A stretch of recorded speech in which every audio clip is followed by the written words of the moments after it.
Welcome to the Luminara Mindset, Chapter 7, The Inner Critic, Taming the Voice of Doubt.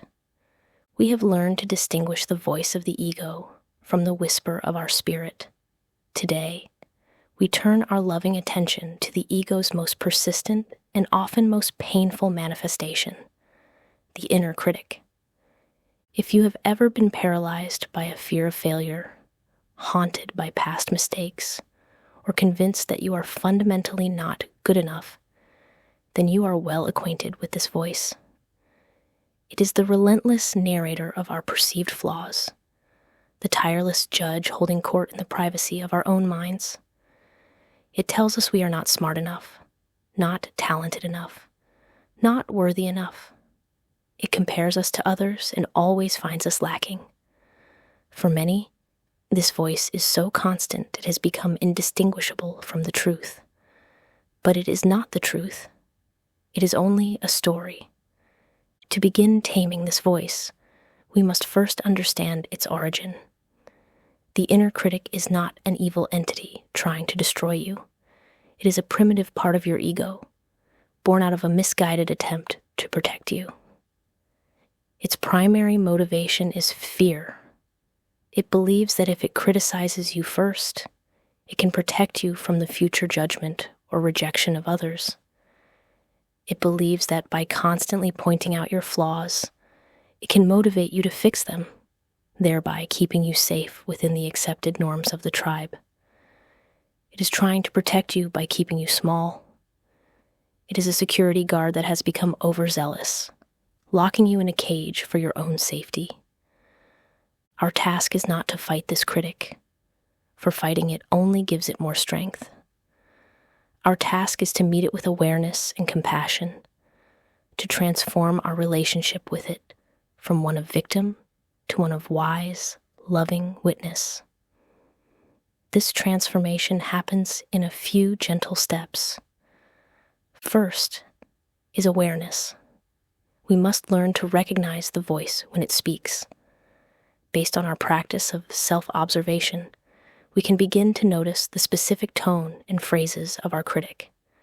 It often uses harsh, absolute language. You always mess things up. You will never succeed. When you hear this voice, the first step is simply to recognize it without getting swept away. Silently label it. Ah, that is my inner critic speaking. This simple act begins to create the space we need. Second is separation.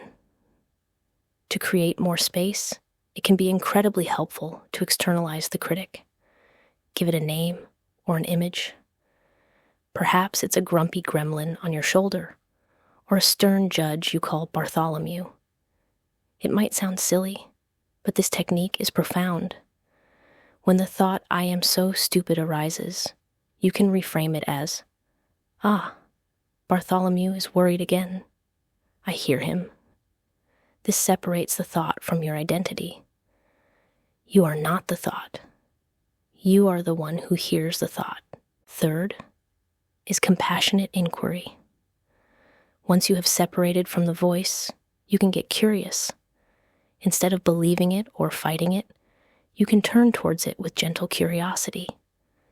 You can ask it, "What are you so afraid of right now?" Or, "What are you trying to protect me from?" The answers are often revealing.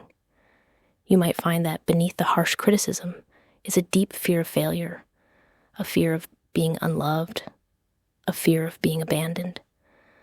By understanding its fear, you can have compassion for it, just as you would for a frightened child. Finally, comes the conscious response. After hearing the critic and understanding its fear, you can consciously introduce the voice of your higher self, the voice of self-compassion.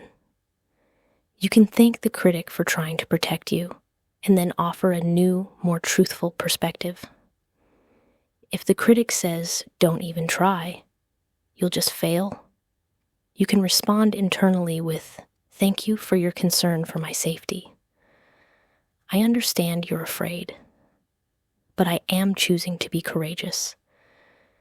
This is an opportunity to learn and grow, regardless of the outcome. This process transforms the entire inner dynamic.